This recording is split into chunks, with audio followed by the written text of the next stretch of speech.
káàbọ̀ padà sórí ètò Miliki ẹ̀sọ́ gbogbo yẹn ara lé. Mo fẹ́ràn láti máa yin Ọlọ́run kan tó mo mú oore. Ìdí ni wípé mo rí àánú gbà lọ́wọ́ Ọlọ́run. Mo rí àánú gbà o. Ẹ̀yin náà mọ̀ pé àánú lè rí gbà. Mo fẹ́ fi àsìkò yìí kí gbogbo ẹbí Ọ̀ṣínúgà pátápátá pé mo congratulate wọn fún introduction Olúwagbémisọ́lá mi tá a ṣe ní ọ̀sẹ̀ tó kọjá. Èmi ni mo lọ ṣalága ìdúró mbẹ́. Oh my God, it was a beautiful event. Mo jẹ. Bá mi Ọ̀ṣínúgà. Ẹ ṣeun. Màmá mi Ọ̀ṣínúgà tó yóò máa dùn yín ṣe o. Àjèrè àwọn ọmọ náà. Ọkọ ìyàwó Adédayọ̀ káre o. Tó dọjọ́ engagement máa show yín pẹ́pẹ́. I go show you pẹ́pẹ́. Dọ́. Gbogbo ẹ̀rọ ilé bá mi welcome àlejò mi sórí ètò Miliki Express. Lẹ́lẹ́kejì wọ́n ti wá rí nígbà tí you get what I'm saying? God bless you. Havilah in the building.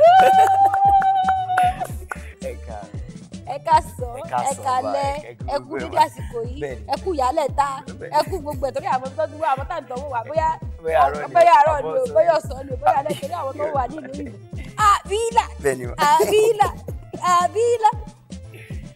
Havilah in the building. Take 5. Ẹ sọ fún mi kí ni nǹkan tí gbogbo yàrá lé gospel artist ni Havilah. Kí ni nǹkan tí Havilah ń ṣe ń sìn, you know? What are you doing? Kí lẹ̀ ń ṣe lọ́wọ́? Kí lẹ̀ ń pòpọ̀? Kí ló ń ṣẹlẹ̀? Ẹ mọ̀ pé iṣẹ́ orin tá à ń kọ yìí àti ṣe oríṣiríṣi orin. Ẹ bá àwọn ará ilé sọ̀rọ̀ ojú lọ́rọ̀. Ẹ má wojú mi. Bẹ́ẹ̀ bá wojú mi lẹ́ẹ̀kan sí ṣe àpòmọ̀ yẹn mọ̀ tẹ̀lé mi lọ lé ní pàkátí. Àmọ́ lọ lé mi. Okay. Nǹkan tá à ń ṣe ń sìn ni pé a ṣe ṣe orin kan jáde ni. Where you are ní tàtí orin yẹn. Okay. Àti òyìn ṣe àwọn orin kan lọ́wọ́ ń sìn ní videos ó ṣiṣẹ́ orin àṣẹ lọ́wọ́ bye. Fídíò ilé tí mo wà nínú ẹ̀ nǹkan. Àwọn àbí ire lórúkọ rẹ̀ ire. Beautiful song. Fine song. Take 5. Ẹ bá wo fídíò yẹn ọbẹ̀ ni. Ó yẹ. Fídíò yẹn dùn. Ó ga jù. Havilah. Ó yẹ kó tiẹ̀ kọrin fáwọn ará rẹ̀ kó mọ̀ pé yes pé mo ní Havilah lórí mi tó Miliki Express lẹ́yìn kan mọ̀ ẹ̀kọ́ yìí náà ẹ̀yẹ́ kan feel groove yẹn. Orin tẹ́kọ́ lẹ́ẹ̀kan yẹn bí àjọ máa kọ́ papọ̀. Oh, ẹ má fi mí sí máa tún máa ké o. Kájú orin Ọlọ́run lógo ni mo lè máa pàtí kẹ́yìn máa kọ́. Ẹ jẹ́ kí n relax bí. Hello 2 hello 1 2. Olúwa ṣeun ńlá tẹ́nì kankan ò lè ṣe ènìyàn ló ti parí bàbá ti ṣe o nítorí náà mo yàn ó ṣe bàbá nítorí náà mo yàn ó ṣe bàbá. Havilah ẹ̀kọ́ ti yín ẹ má yẹ kéjàre mo tún ti ń lé síwájú mi ojú mi náà sẹ́yìn.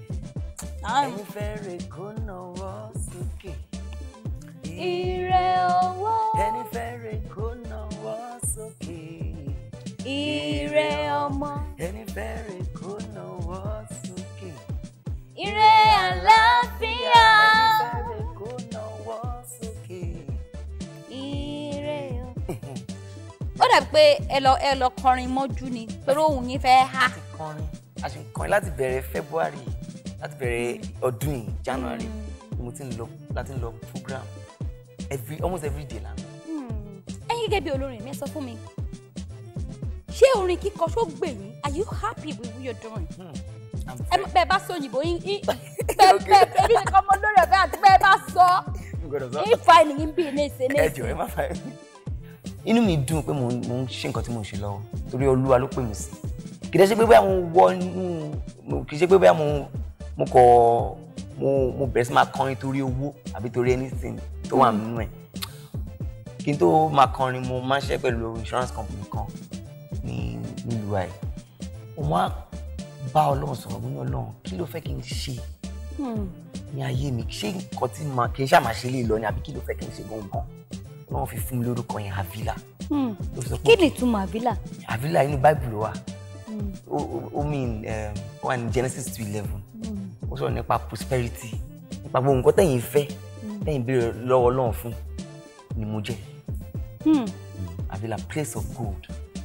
Ibẹ̀ ni wàrà gold mi wàrà bí. Ẹ mú ọwọ́ yín wá. gbogbo yẹn ara lé máa mú gold yẹn jáde ní ara gold ara gold ẹ má ti fà á ara gold ilé ìjọ ẹ̀jẹ̀ yọ gold rẹ̀.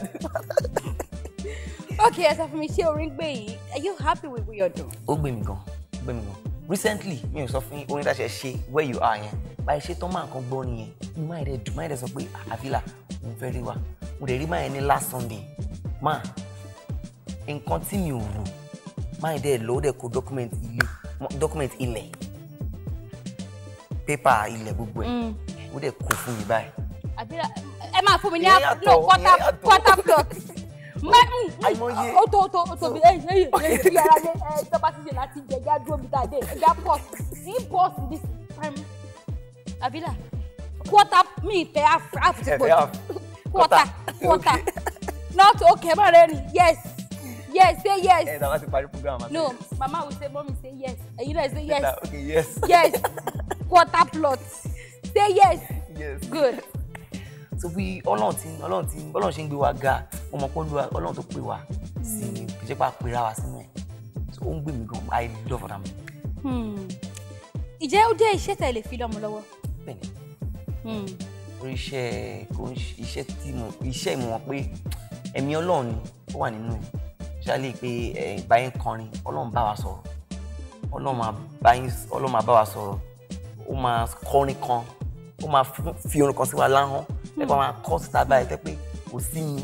Òun ló forin sí mi lẹ́nu o èmi yóò máa kọrin yìnyín lógo èmi ni mo lórin o ẹ má kọ o. So bó jẹ́ nìyẹn mo love iṣẹ́ nǹkan tẹ́ pé mo lè fi fún ọmọ ní fáwọn ọmọ ní pé nǹkan tá à ń ṣe lélẹ́yìí o tọ́lọ́run bá ní kó ń ṣe ni o wọ́n bá ní ó yà ṣé òun ni kó continue fine. Ẹ sọ embarrassment moment kan tẹ́ ní fún mi. Ìgbà tí mo kọ́kọ́ bẹ̀rẹ̀ tí mo fẹ́ kọrin church kan tí pásítọ̀ yẹn ok báyìí débẹ̀ tá a fẹ́ kọrin ní pásítọ̀ yẹn ní ok káwọn ká welcome Havilah àṣà bẹ̀rẹ̀ bí a ti ń kọrin lọ́wọ́ program ńlá ni ìró pọ̀ pásítọ̀ yẹn kọ́ jáde wá ní oníṣẹ́ nǹkan tí mo ní kó máa kọ nìyẹn kọ́kọ́ gbé mic clear jáde kọ́kíní kan mo fẹ́ kí n jọ ẹ̀ mo ṣáà gbé mic mo wá jáde mi wá lè sọ pé bóyá embarrassed that was like the worst moment because after that time 2 years later ọ̀rẹ́ pastor yẹn wá pè wá pé ká tó wá kọrin ní church yẹn. The same church. èmi sì recognize mo sì já church yẹn mọ̀ pastor yẹn ti gbàgbé pé àwa lòun embarrassed nígbà yẹn bàtà wa lọ àyàmú ti yẹn já pé àbálà yẹn máa perform again. But pastor yẹn ti lé wàdà níjọ́ kan rí o bàtà wọn fi lọ the following time like 2 years later. The second year okay 2 years after. Pastor yẹn wá ṣẹ̀ṣẹ̀ wá báyìí kọrin tó bá every ọlọ́run gbàkóso níjọ́ yẹn pastor yẹn ṣáà pé wá síta pé ṣáà administration yìí ó wonderful ó wà lóhùn dá ojú yìí mọ̀ pé ṣáà ti pàdé rí wọn á fi sọ fún pé àti wá mínísítà gbà kan rí tẹ fi lé wa jáde báyìí pásítọ̀ yẹn ṣáà ó wá fà síwájú ọ̀tà